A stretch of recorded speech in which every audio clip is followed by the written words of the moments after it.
सीताराम चरित अति पावन, मधुर सरस अरु अति मन भावन।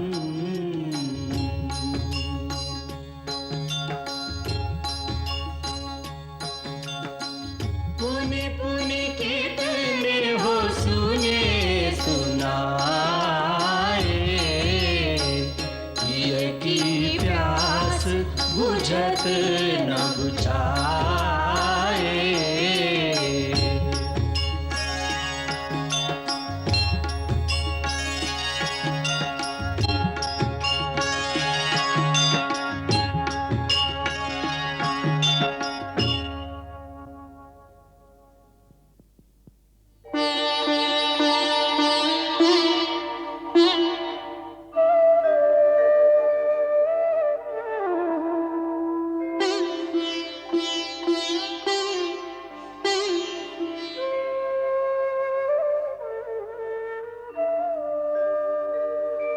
पूजा में बैठे हुए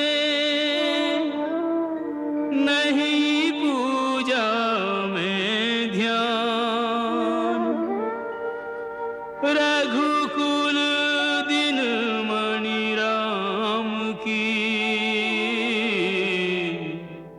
खो गई वो मुस्कान।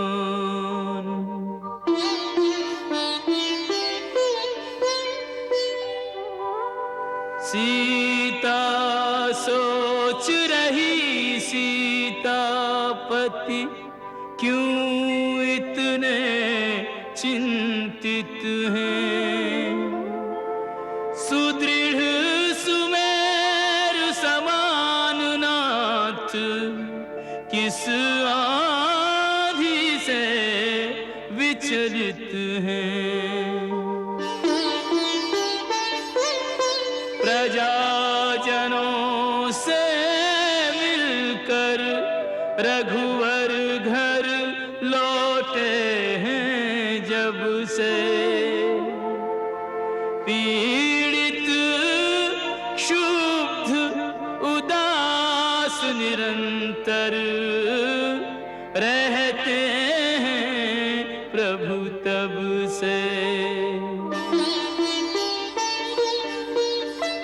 सीता ने निज सेविका सन्मुख लई बुलाए, क्या करना है बात ये कहने लगी समझाए। आज जिस कार्य के लिए मैं तुम्हें भेज रही हूं वो अत्यंत गोपनीय है, इसका पता भी किसी और को न चले। मुझ पर भरोसा रखिए महारानी जी, आप आज्ञा करें, मुझे क्या करना है? तुम्हें प्रजा में घूमना होगा और सुनना है कि प्रजा में क्या बातें हो रही है। ऐसा लगता है कि प्रजा में महाराज के बारे में या राजकुल के बारे में कुछ अप्रिय बातें हो रही हैं। मैं जानना चाहती हूं कि प्रजा क्या बातें कह रही है। एक बात याद रखना कि जो तुम सुनो उसकी भनक भी किसी और के कान में न पड़े। जो आज्ञा।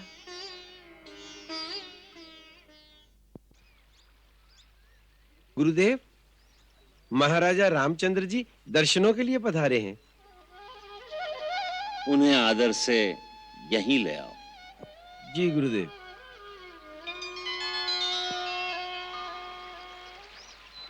गुरुदेव आपकी प्रतीक्षा कर रहे हैं महाराज। गुरुदेव की कुटिया में पधारने की कृपा कीजिए महाराज।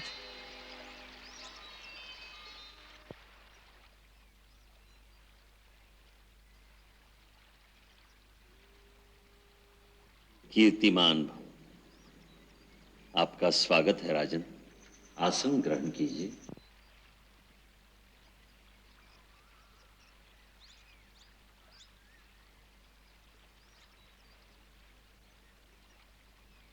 राजमहल में सब कुशल तो है ना?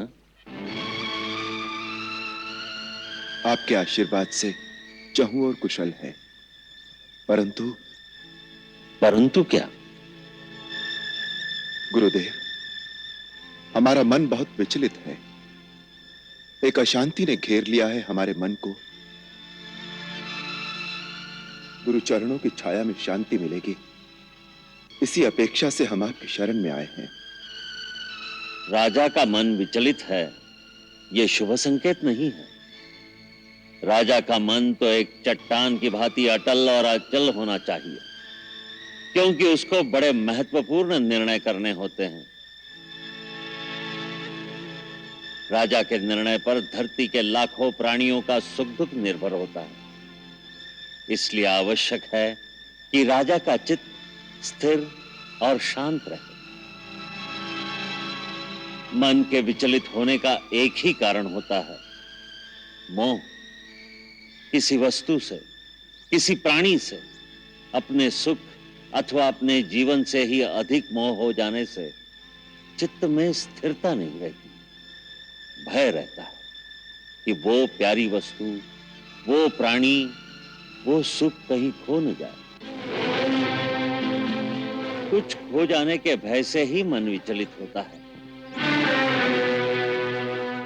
इसीलिए राजा को किसी से भी मोह नहीं रखना चाहिए।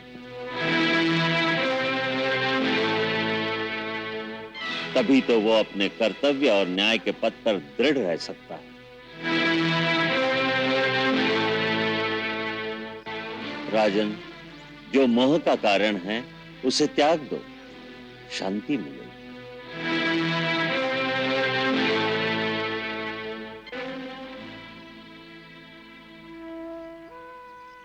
आप नहीं जानते आप क्या त्यागने को कह रहे हैं। ये मैं नहीं जानता महाराज। आपने जितनी बात बताई उसके संदर्भ में धर्म क्या है वही मैंने बताया है। धर्म का निर्णय यह देखकर नहीं किया जा सकता कि किसको कितना और क्या त्यागना पड़ रहा है। इसलिए मैंने आपसे वो प्रश्न पूछा ही नहीं।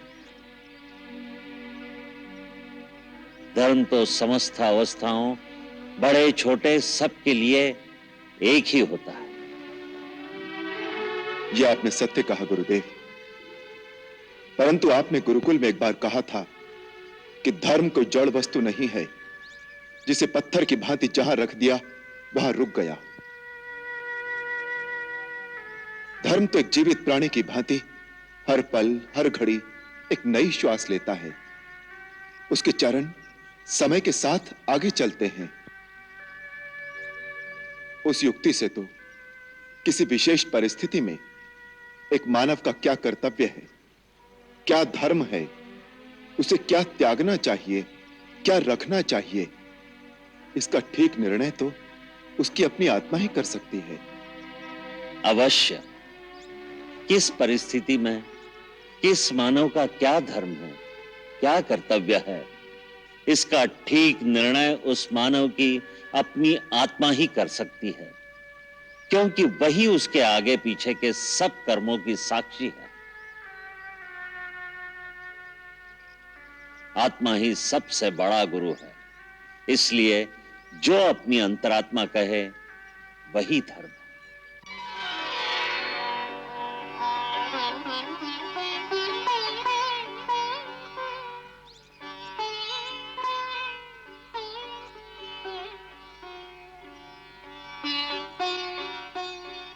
मार्गदर्शन के लिए धन्यवाद गुरुदेव।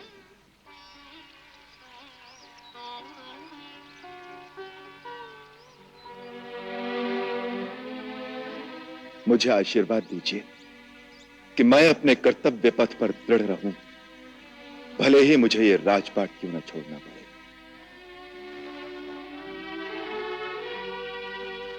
प्रभु आपको सन्मार्ग पर चलने की शक्ति दें। ओम शांति।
आज इच्छा नहीं है।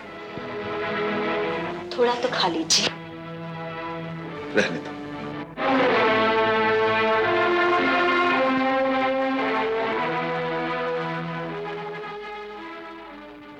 ऐसा लगता है किसी चिंता में है आप। बड़े गंभीर लग रहे हैं। भाभी, क्या बात है? कोई विशेष बात तो नहीं।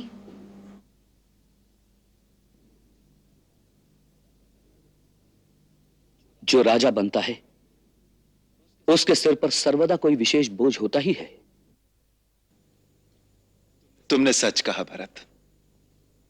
राजा के सर पर इतना बोझ होता है कि कभी कभी उठाना दुष्कर हो जाता है। मैं तो कभी यह भी सोचता हूं कि तुम में से किसी एक को ये राज्य सौंपकर स्वयं सीता के साथ वन में जाकर तपस्या करो।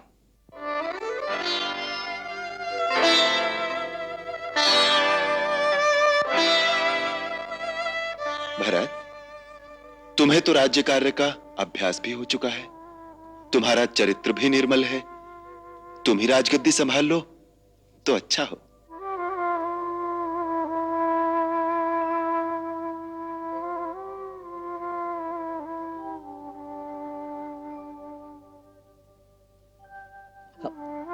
अब समझ में आया, आपकी चिंता का वास्तविक कारण मैं हूं। अवश्य आपको मेरे किसी कार्य में कोई दोष दिखाई दिया जिसके कारण आप मुझे ये दंड देना चाहते हैं।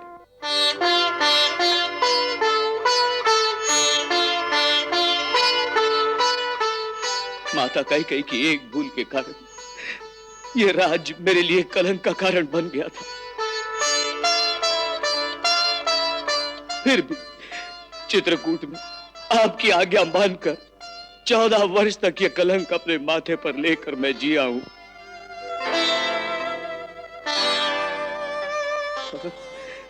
अब यह राज मुझे फिर देने का अर्थ होगा कि वही कलंक फिर से मेरे माथे पर स्थापित कर दिया जाए।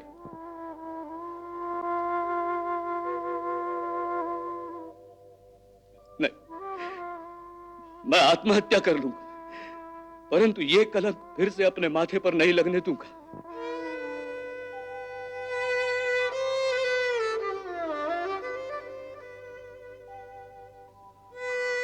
अवश्य आपको मेरी कोई भूल दिखाई दी जिसके कारण आपने ऐसा सोचा। महाराज मेरी जो भी भूल हो उसे क्षमा कर दें, परंतु मेरे लिए ऐसा ना सोचे। मुझे क्षमा कर दीजिए महाराज, मुझे क्षमा कर दीजिए महाराज, मुझे क्षमा कर दीजिए।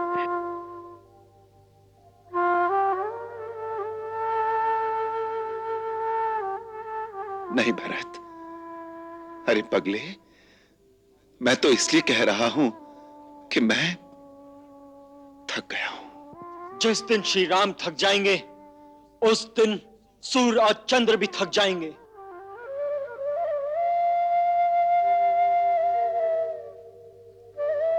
जिस प्रकार सारे लोग, सारी धरतियां आकाश में स्थित हैं, उसी प्रकार सारे संसार की गतियां और शक्तियां आप में स्थित हैं। जिस प्रकार आकाश संकीर्ण नहीं हो सकता, उसी प्रकार आपकी शक्तियां क्षीण नहीं हो सकती। इस तरह आप हमारी परीक्षा न लें महाराज।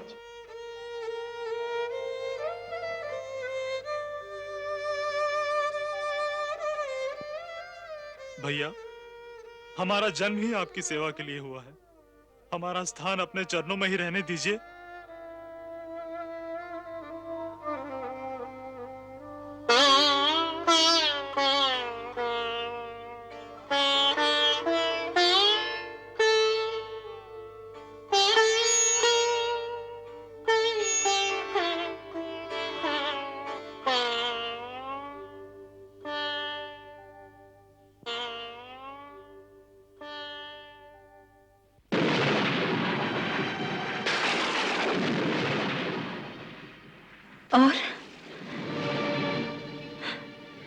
और क्या कहा? एक ने तो यहाँ तक कहा कि सीता ने सूर्यकुल के राजसिंहासन को लज्जित कर दिया है। और क्या, जितने मुंह उतनी बातें। वो तो महाराज के लिए भी कह रहे थे। क्या कहा? कि सीता के मोह ने उन्हें निर्बल कर दिया है। उसे राजमहल में ही रखकर अपने पूर्वजों की कीर्ति को मिट्टी में मिला रहे हैं। यदि राजा ने उनका त्याग नहीं किया तो देश की दूसरी स्त्रियां भी इसी प्रकार आचरण करेंगी।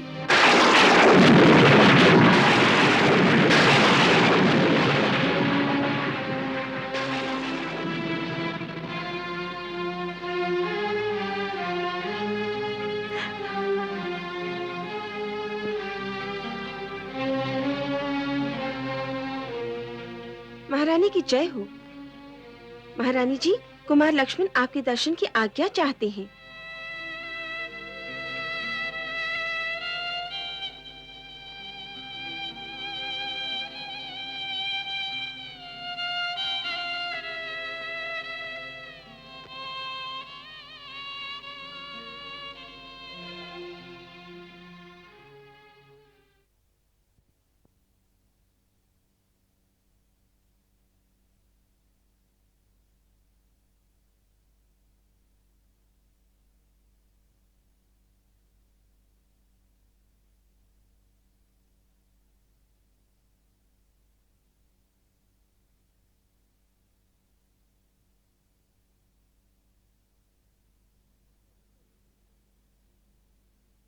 चिरंजीवी हो।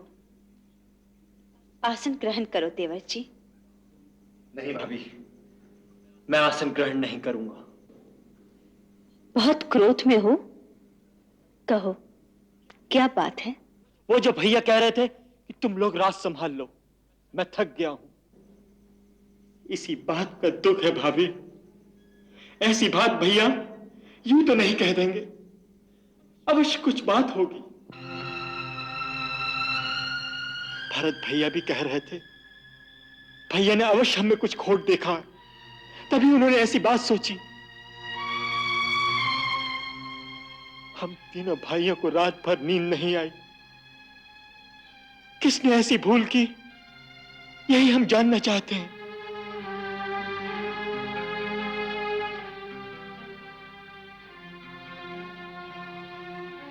आपको मेरी शपथ है भाभी, सच सच बताइए, कहीं मुझसे तो कोई भूल नहीं हो गई?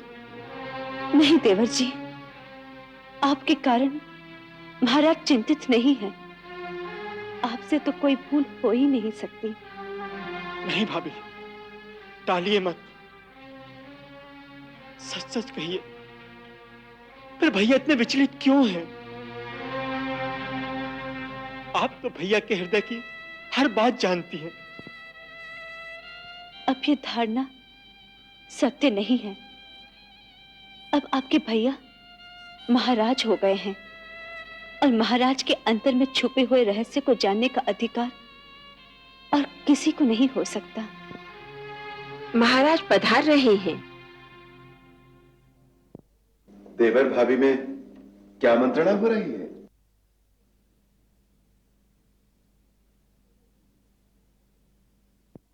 देवाजी मुझसे पूछ रहे थे कि जो बात आपने इन्हें कही कि तुम लोग राज्य संभाल लो, ये इनके किस दोष के कारण कही। इनका विचार है कि मुझे आपके हृदय की सारी बातों का ज्ञान रहता है, इसलिए मैं उन्हें असली कारण बता दूंगी। फिर मैं उन्हें असली कारण बताने ही वाली थी, इतने में आप आ गए। क्या असली कारण बताने जा रही थी? यही कि इसमें भरत, लक्ष्मण, शत्रुघ्न किसी की कोई भूल नहीं। आपकी मानसिक थकावट का असली कारण तो मैं हूं।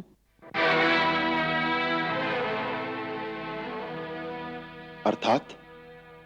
अर्थात यह कि मैंने आपको कितने दुख दिए हैं, आपने मेरे लिए कितने कष्ट सहे हैं। अथाह समुद्र पर इतना लंबा सेतु बांधकर लंका पहुंचे, राक्षसों की असंख्य सेना के साथ उस महान युद्ध में अपने प्राणों की बाजी लगा दी, और वो भी मुझ जैसी एक साधारण स्त्री के लिए। सीते, ये तुमसे किसने कह दिया कि तुम एक साधारण स्त्री हो? महाराज, अब तो गंभीर हो गए, मैंने उपहास में कह दिया। सीते, सीता और राम का संबंध कोई उपहास का विषय नहीं है। यह तो एक छोटा सा समुद्र था। तुम्हारे लिए यदि धरती से किसी दूसरे लोक तक सेतु बांधना पड़े तो मैं वहां भी पहुंच जाऊंगा। तुम मेरे प्रेम को जानती नहीं हो।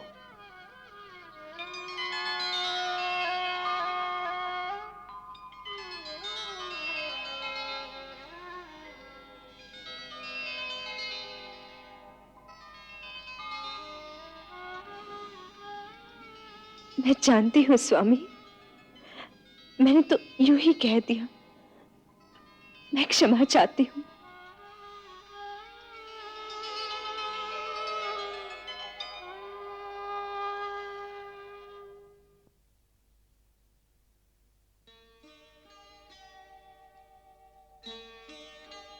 लक्ष्मण, तुम लोग तो सचमुच पगले हो। मेरी इतनी सी बात से विफल हो गए कि मैं तुम लोगों को कोई दंड दे रहा हूं। भैया, तुमसे तो कभी कोई भूल हो ही नहीं सकती। तुम तो भक्ति और सेवा का अवतार हो। इतिहास को जब भी एक आदर्श भाई की उपमा की आवश्यकता होगी तो केवल एक ही नाम सामने आएगा, लक्ष्मण।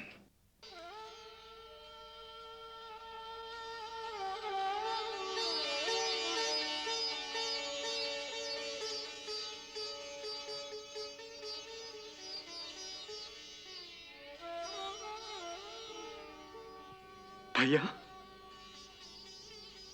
फिर कभी परिहास में भी आपने इस तरह की बात कही तो आपका ये लक्ष्मण सचमुच अपने प्राण दे देगा। ए पगले,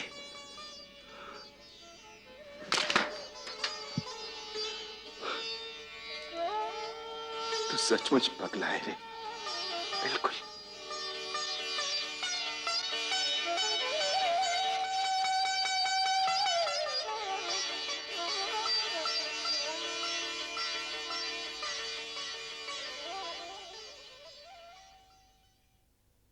मंगल भवन अमंगल हारी, प्रभु सुदशरथ अजिर बिहारी।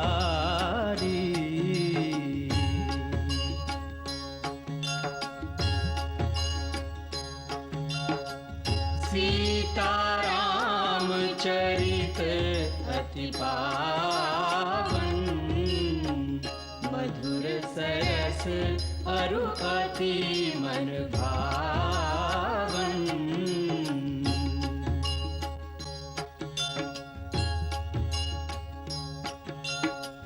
पुनि पुनि कितने हो सुने सुनाए, हिय की प्यास बुझत न बुझाए।